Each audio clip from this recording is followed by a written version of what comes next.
G'day folks, and it's that time of the week again. And this week, a very, very special Father's Day special with a little bit of extra flavouring. I've got two guests who have just been magnificent in my support of promoting fishing worldwide. We're joined by Starlo, Steve Starling. Well, you know what I think of him. He's magnificent. And a young boy called Shroom on Shroom Fishing. Have a little bit of a look at him. I tell you what, he's the future of what our great sport's all about. And Steve, happy Father's Day to you. And I notice that coming up, you and Tom are going to just show us what good fun fishing with your father and your son is. I hope that came out all right. Over to you, Starlo. Thanks for that, Rex, and welcome to the Fishing Hub for another one of these COVID lockdown live streams. This is the third in the series, and we know you've enjoyed the first two. We've got a lot in store for you tonight. We're going to dig back into the old Rex Hunt Fishing Adventures archives and show you some historical stuff, and we're also going to show you some much more modern material. We're going to focus a lot tonight on the state that's doing it the toughest at the moment due to lockdown, and that's New South Wales. So we're going to have some New South Wales segments, but we're also celebrating the fact that it's Father's Day coming up this weekend, and that gives us a chance to look back at fishing with our own dads, or if we're dads, the kids that we've taken fishing. And I've had an absolute ball taking mine fishing over the years. Some great memories there, and I'm about to share some more of those memories with you because I want to show you a segment from the Rex Hunt show nearly 30 years ago, when I took my young bloke Tom, who was about 10 or 11 at the time, chasing golden perch or yellowbelly on bait at Lake Windamere in central western New South Wales. We normally chase them on lures, but I wanted to introduce Tom to some bobbing for them with bait, and we had an absolute ball doing it. Have a look.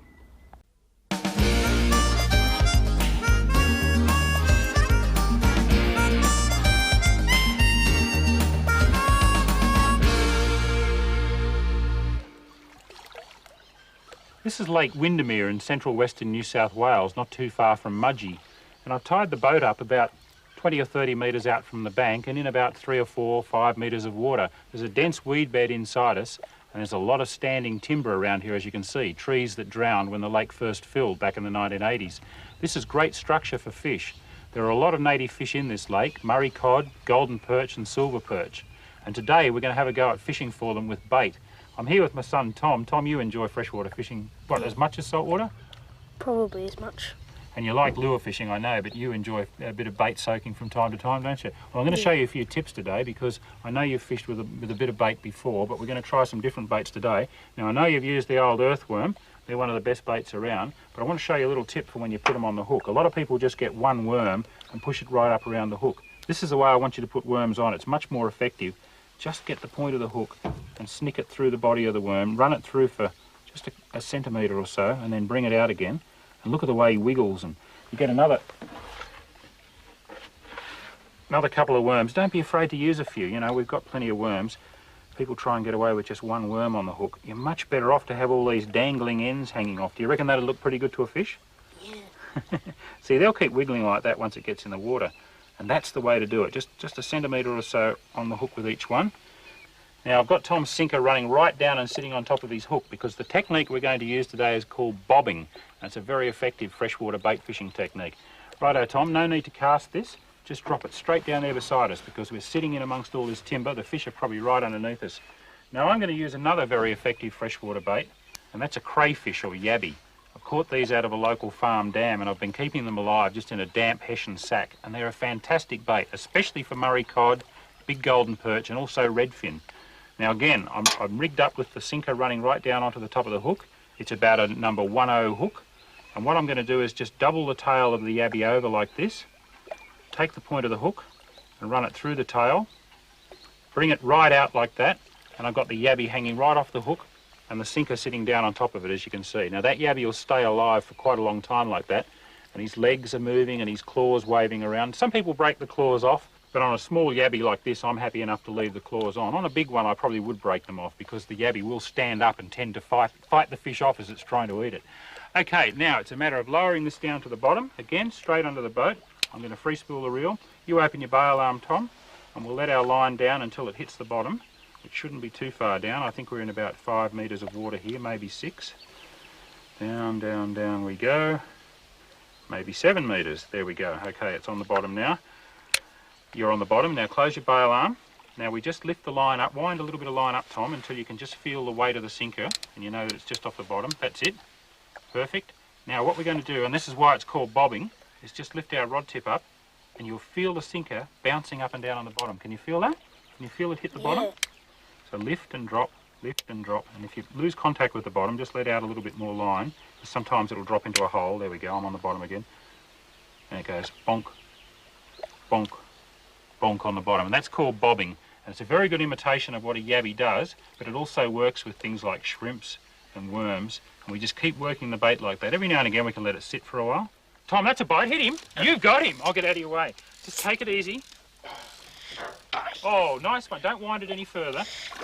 Now, see, that's a common mistake too, is to wind the fish too close to the rod tip. See how he's a bit hard to handle now? So we just pull a little bit of line off.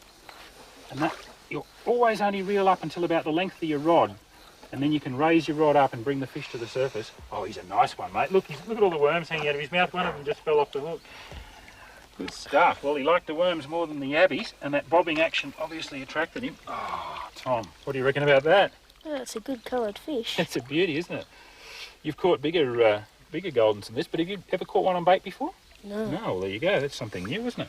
Now, listen, I'm just going to get the hook out. What do we do with him? Want to keep him or let him go? I think we'll just release him. All right, Let him good fight lad. another day. Let him fight another day. Yeah.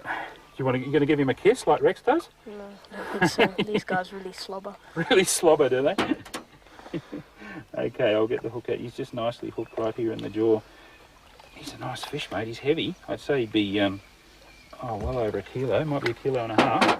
Now look, the other thing you've got to, you know this, Tom, but we'll just show the kids at home that you've got to be really careful with these sharp spines that they've got on the back of their gill cover. They're sharp. Have you been spiked by them? Yeah, once I did. They're the same as like on a flathead, aren't they? Yeah, I've been And spiked bass by have got them, flathead and barramundi have got them. Really sharp cutting edges there, and there's a slightly sharp one along there as well. Oh, he wants to go. Now, the way I've got him under the belly there is quite a good way to hold him, because there's no spikes down there to speak of. Now I'm going to put him in the water. Oh, he's away. Well done, mate. You've done it again, showing me up. So there you go. If you're using your natural baits, present them as naturally as possible, and don't be afraid to put a little bit of motion into it. That bobbing or yo-yoing technique really works, especially in freshwater. So good, some great memories there, and I can't believe how young Tom was in that clip, nor how shy he was. He's growing up a bit now. He's a very successful engineer, married and living in Brisbane. They do grow up quick, which is just another reason to grab every opportunity you possibly can to get out there and go fishing with your kids. You'll never regret it. Now, speaking of the younger generation, we've got what you would call an influencer from the young generation of fishing YouTube gurus coming up next, a bloke by the name of Shroom. Now, I know a lot of you will already be familiar with him because he's got something like 71,000 followers on his YouTube channel, which has had well over 24 million views since he set it up back in 2008.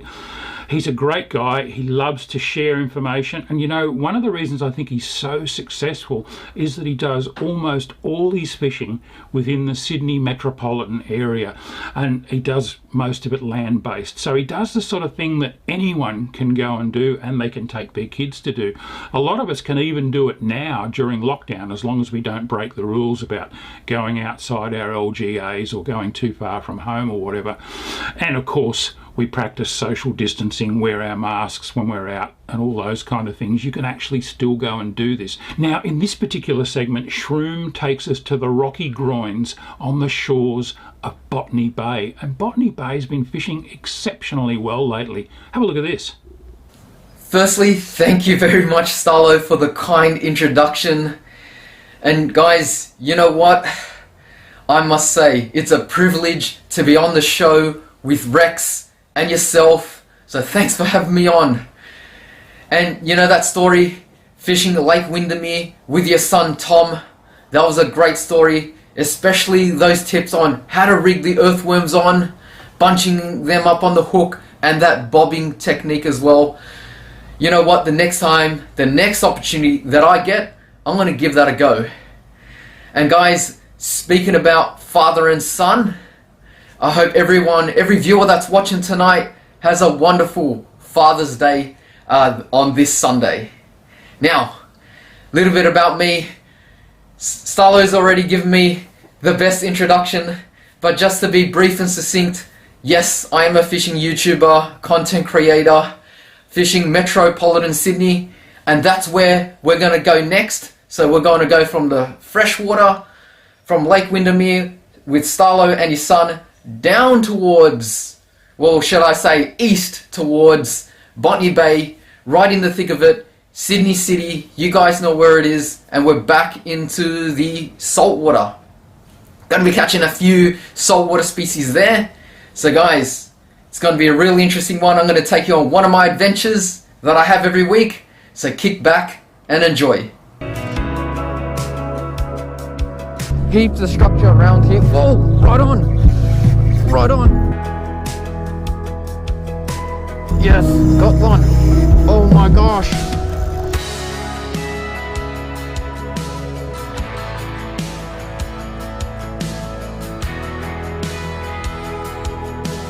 Fancy seeing you here. Welcome to Botany Bay. Walking along the groins of Botany. You guys love it. What have we got today? What's the plan? Plan today is to chase trevally. I've got 2 combos ready. Got my usual light gear wrapped up in the bag, and check that out guys, the medium gear with the Stella 2,500 and rigged on Cas Clear 3-inch power bait. What do you guys reckon? Let's get right to the end and let's have a cast. Look at that, making our way up the wall, just navigating my way over all these rocks, trying to step on the biggest ones. All right, looks like we're here. Put the stuff down. Bit of a strong wind, but not too bad. We'll deal with that. We'll find out with the first cast. Oh, that was a hit. Getting hits there. Finally getting hits. But yeah, no hookup. Yeah, I'll change to a smaller jig head, guys. Been persisting with this one for half an hour. Just got a few taps. Didn't connect up, so I think maybe it's a bit big. I'm gonna change over.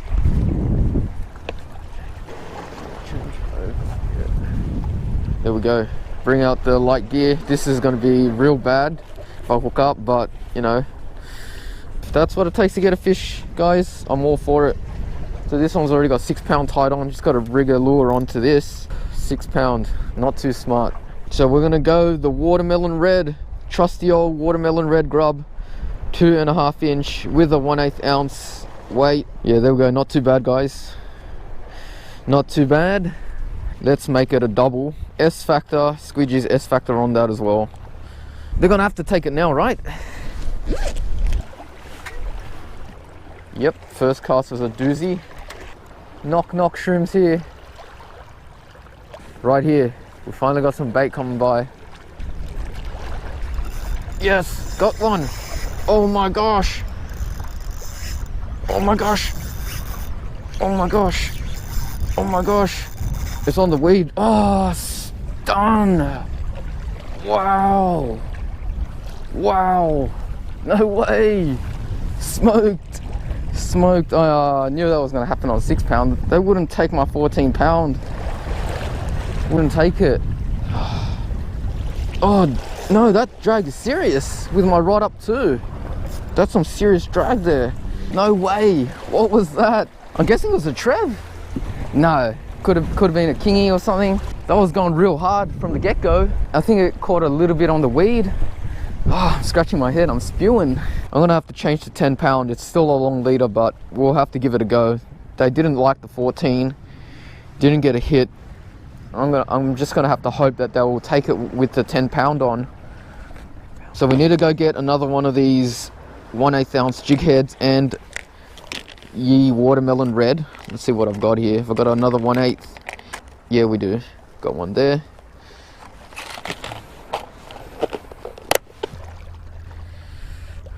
So real interesting. I did get a few pecks on the other lure. Like I was saying, the drag was tight. We're going to tighter now with 10 pound. Yeah, that's serious. All right, if it pulls, it's definitely a big fish now. There's just no way. It was already tight enough before. I don't understand. So this is the first cast after that smoking. I bet you I won't get another hit, but you never know. Just gotta keep trying. Gotta keep trying out here. Oh, there we go, on. This one's a bit smaller. I'm high sticking like mad. Got him.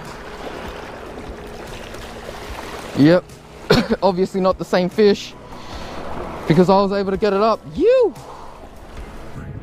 Excuse the bad head, eh, guys? Little grub, little rascal. Woo! Smoking action. Look at the scuff from here to here. I'm so glad I changed to 10 pound, fully justified.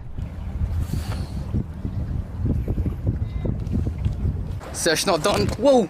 Almost slipped onto my gear. Look at that, just right there. Gonna check that leader. Gonna fix myself up. All this fish slime. Glass just fell on top of me. Let's get back into it. Day's not done. The fish aren't playing here today, guys. They ain't playing. The same for us. We ain't playing too. We ain't playing. We're pushing the limits of our gear here. If this reel can push out, I don't know how many kilos of drag you can push out. We're approaching max capacity. I can tell you that. I need to wrap my hand around to pull line comfortably.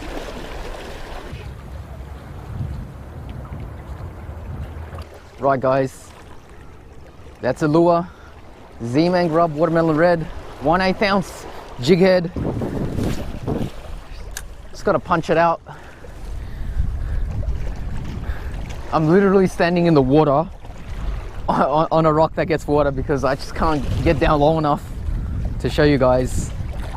So I'm just waiting for that line belly to sink in as the wave washes over my feet, which is nice.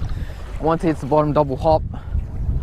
And I just like to watch that line on a bit of a loose hang. I wind in most of the line. Reason I'm doing so is because the current's taking a bit of that too. So the drop and the current moving the lure laterally. And then on any little tick on the line, strike fast, strike hard, set that hook. See if we can get another one.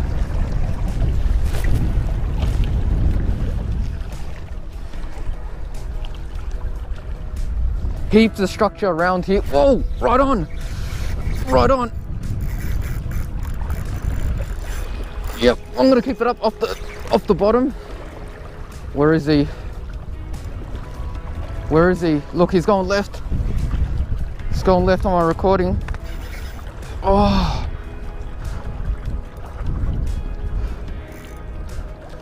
Drag's really tight. My drag is so tight.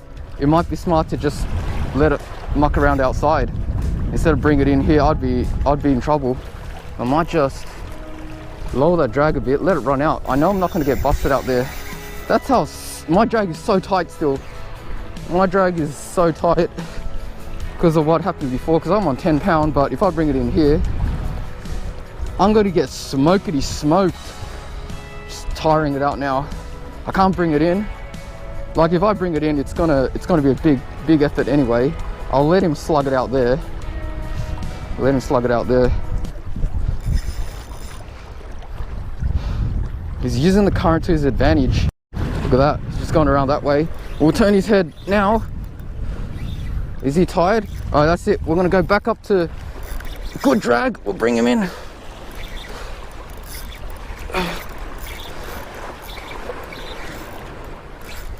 There he is. There he is. Better model. Better model. Big model. Big model. Big model. Big model. Is that a salmon? Is that a salmon? That is a salmon. That is not a trev. That's a salmon. That's a salmon. Aussie salmon. Don't get me on the rock. You got to go hard. If they come into the shore like this, you got to go hard. Oh, I'm just going hard. High sticking like an amateur. No fish worth my life, but Yeah. Crouch down, keep the head up. Look at that. It's on so hard. Please don't pull the hook now. We almost have him. Almost have him. Oh, don't hop over that rock. Woo! You! Come here. Come here. Let me get my hand on the leader. We got 10 pound. Please don't pull the hook. It's only a small hook. All right, we almost have him. Oh, wet shoes. Who cares? Yeah, you. There we go. Woo. Oh, shroom with the salmon. Shroom with the salmon. I'll tell you what, guys. Oh, no complaints here. Look at that. I reckon that big one was either a king or a salmon, because you guys saw what I did there with that fish. It's urinating on me. There we have it, guys. Aussie salmon. I don't want to spend too long. Ah, so good. Let's get that pop. Boop. Out comes the lure. Z-Man grub. There we go, guys. What do you reckon? He's ready? See you later, buddy. See you later. See you later. Woo! Thumbs up from me. In the Bay of Botany. What a wonderful place. Now I can really feel my wet socks, wet shoes, whatever. Let's get back into it. You ever seen an Aussie salmon cruise around? There is one right there. Around the rocks of Botany. Just busted off on the pole. Bad cast. Hope you guys enjoyed the video. Make sure you hit the like button, subscribe if you want to see more of this. If you got a lure tied on onto light line gear and you got structure like this behind me, would you still throw your lure in knowing that you'll get dusted? Put your answer down in the comment section. Thanks for your support as always, and I'll catch you in the next video. Guys, hope you enjoyed that story. And just throwing back to what Starlo was saying, he's absolutely right. We're still allowed to fish. Obviously check the rules and regulations, but that option is still available. And you know what? Just in a general sense, fishing is a wonderful hobby. It's a wonderful sport. We gotta look after it, but we can go undertake this amazing adventure anywhere, all over Australia, no matter where you're from, whether you're fishing pristine waters in the fresh, to the salt or urbanized waters where everyone else is fishing in and amongst the main population, like that last segment. It doesn't matter. The moral of the story is get out there, give it a go. And you know what? Before I go on, firstly I'd like to say if you're enjoying the show, make sure no matter where you're watching from, whether you're watching from the Shroom channel on YouTube or Rex Hunt's Fishing Adventures or Starlo Gets Real, support your content creators here. Give it a thumbs up, subscribe if you're enjoying the show. There's always more content coming around the corner, and guys, you guys are a part of it too. This is the Fishing Hub. We can't have anything without the viewers here as well. And throwing back to what I was saying earlier, having a go, there's something else that I like to have a go at. If you guys can see behind me, I've got a bunch of reels, but in particular fly reels, and there's something that I want to tick off the box, and that is nail my first trout on fly one of these days. And you know what? I think Starlo's got just the story involving Rex coming right up, but I'll let him explain the details. So Starlo, back over to you, mate. How good is Shroom? No wonder he's so popular. If you don't already follow him, make sure you jump onto YouTube and look for Shroom and subscribe to his channel. He really does have some great stuff on there. Now, from the younger generation, we're going to go to the ancient and look at some more of that archival footage from the old Rex Hunt Fishing Adventure days on TV. And this time it's Bushy and Rex wading the shallows at Lake Eucumbene in the snowy mountains of New South Wales, hunting a few trout. Not a lot has changed, but I've got to tell you, looking at this, I think it's probably one of the very first segments that Bushy ever did on the show. He looks a little bit nervous and he looks like he's still feeling his way with the big bearded burbler, but they're having fun, and of course Bushy's catching fish. Check it out.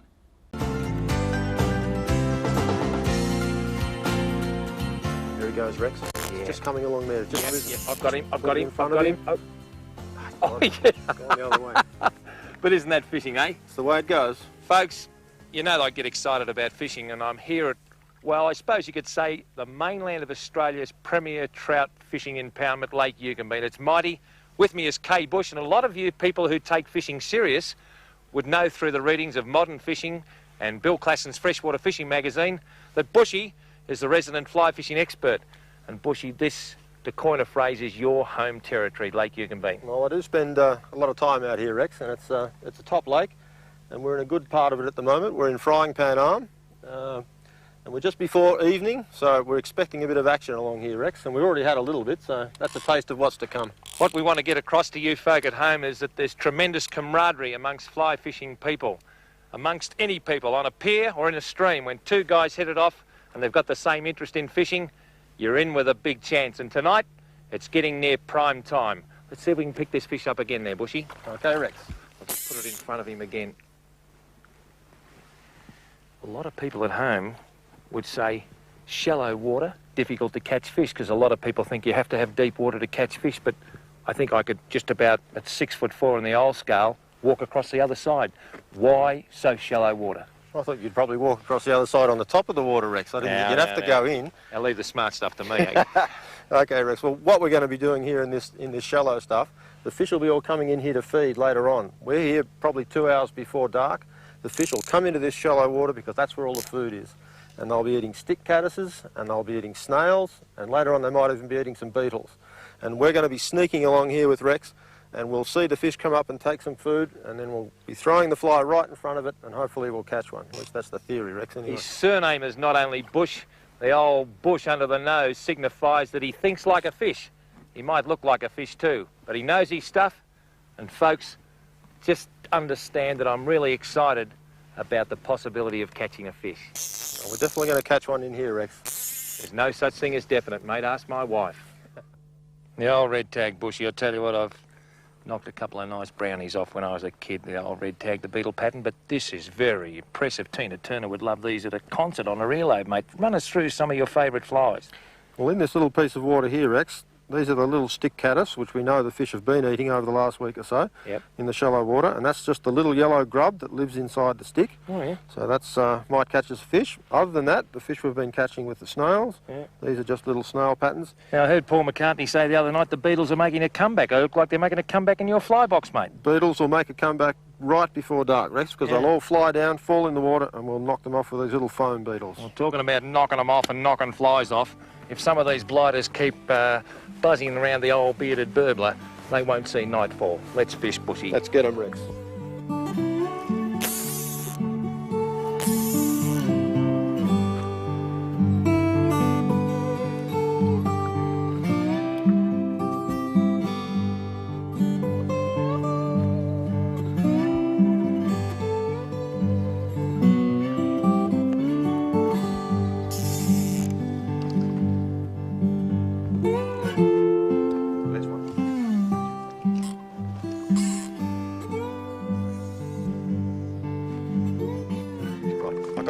I got him, Rex.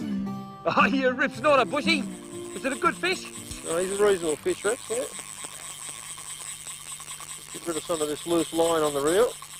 Now, I know your secret. You know, you were standing on that rock a month ago and it was 3 inches under the water. A bloke came home and told me that you used to play centre-half back for Jerusalem. Now I know your secret, mate. This is the secret, Rex. You've been holding out on me. And the only reason you stand on there is to say you're taller than me, is that right? And the only reason I got this fish to bite, Rex, was I promised that you wouldn't kiss it.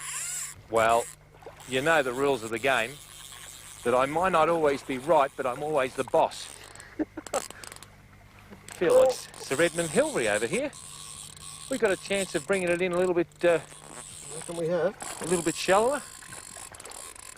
It's a very nice fish. Do you want to grab my hand or what? You're not that way No, inclined. I'll get off. A rainbow. A rainbow. A beautiful looking fish. What beautiful looking fish, if you don't mind, umpire. Ooh, now what did you say you get on? A snail? Snail pattern, yeah, just like the one we showed you earlier, Rex. I think it's... Oh, ho, ho, ho, ho, ho. Well, that's what we came for, folks. Oh, have a look at that. That'll be a fairly typical Eucumbene rainbow. Female rainbow, is it? Could well be, Rex. You going to ask it out for dinner? No, mate, I'll tell you what, I'm a bit hungry. You wouldn't want to kiss a I male tell one, you would what, you? just about ready for the nose bag for you and I, mate, and I tell you What do you reckon about this one, Rex? Is he going to swim back, or are we going to eat him for dinner? No, mate, she's going back. She's going You know the rules, don't Okay. you? You know the rules. Now, you've got a lot of friends from Marimbula and Pambula that says don't let Rexy kiss anything from Eucumbene, mate, but you know the rules, don't you? There you go, Rex. Thank you very much, mate. She is magnificent. She is magnificent, and you're going to swim, girl, because you are just fantastic. Off you go. Off you go. Come on. Come on. Come on. There you go. Come on. Come on. Off you go. No. Doesn't want to go, Turn Rex. around the other way. I think she Come fancies on. you, Rex. Turn around the other way. Come on. Turn She's around away. the other way. And away Away she we goes. go. It's not bad, this Eucumbene, Rex. Good fun. This bloke's called K. Bush. And he's just caught and released a magnificent rainbow trout here in Lake Eucumbene. And it's a good feeling, isn't it? It's a great buzz. There's nothing wrong with knocking them on the head and putting them in the fry pan, but it's a great feeling when you let them go to fight again another day, Bushy. We'll get him tomorrow night, Rex. You think we might? You never know, you're lucky. He's K. Bush, I'm Rex Hunt, and I wonder why they call him Bushy. You wouldn't mind lending me a bit for up here, would you, mate? I reckon there's more on my lip than your head, Rex, but anyway, let's catch another one. It was good fun. Good on you, Bushy. Good stuff, and my spies tell me that Eucumbene is actually fishing pretty well at the moment. It's risen a fair bit through the winter, covered some new ground, and I think the spring is going to fish extra well down there if we can get there. And the best way to do that is to all roll up our sleeves, get our vaccinations, and to do the right things in terms of social distancing and wearing your mask when you're outdoors. Hopefully, if we all do that and we can drive those infection levels down a little bit, we might all get a bit more mobility and be able to go fishing. Now, I know that a lot of you have probably had your boats in storage for the last couple of months. They've been sitting in the garage or in the driveway or whatever. And that could present some problems when you do get a chance to hit the water, particularly in terms of contaminated fuel. So this week I put together this little YouTube clip about how to look after the fuel in your onboard tanks when you're not using the boat for a while. This is important stuff, so watch closely. With a lot of us currently in lockdown due to the COVID pandemic and either unable to use our boats at all or rather limited in where we can go and what we can do, I thought I'd have a bit of a look at the issue of fuel on board boats, particularly in built-in fuel tanks. This is also really applicable to people in areas where layoffs of several months are common, either up north through the wet season or down south in the depths of winter or through closed seasons.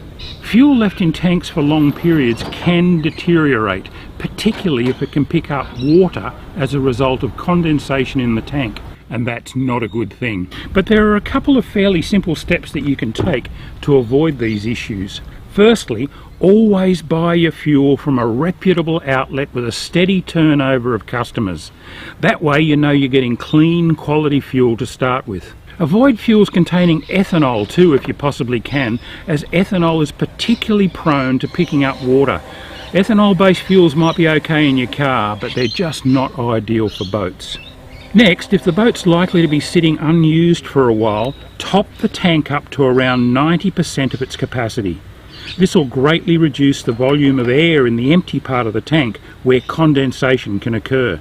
Don't overfill it, as you don't want fuel squirting out through the breather on a warmer day, but do your best to minimise the empty space in the tank where that condensation can occur. Also, if possible, store your boat under cover to avoid sudden dramatic temperature variations. That's what creates condensation. Having a water separating fuel filter with a clear bowl that allows visual inspection is also a really good idea.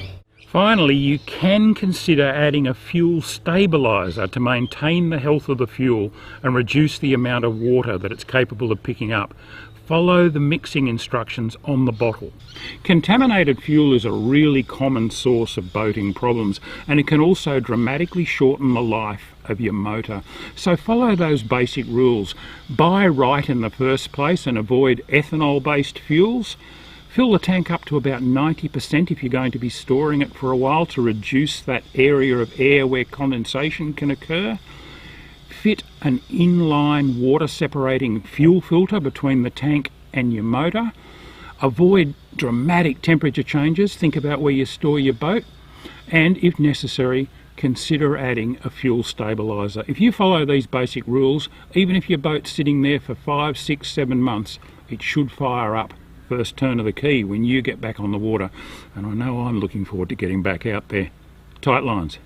Well, there you go. I hope you got something from that, and I hope you enjoyed tonight's show. We'll be back next Thursday night. Let us know what you'd like to see. There might be a particular clip from the old Rex Hunt archives that you want to see. There might be something new that you want to have a look at. Make sure you also jump onto my Starlo's Fishertopia page on Facebook and follow it, and also my Starlo's Fishertopia Instagram account, and of course the Rex Hunt Fishing Adventures page on Facebook, and both of our YouTube channels, Starlo Gets Real and Rex Hunt's Fishing Adventures. You're watching this right now, I'm sure, on one or the other of those, but don't forget the other one. We're really enjoying doing this. We hope that it's giving you a bit of an outlet during these tough times that we're all enduring together. And until next Thursday night, this is Starlo wishing you tight lines.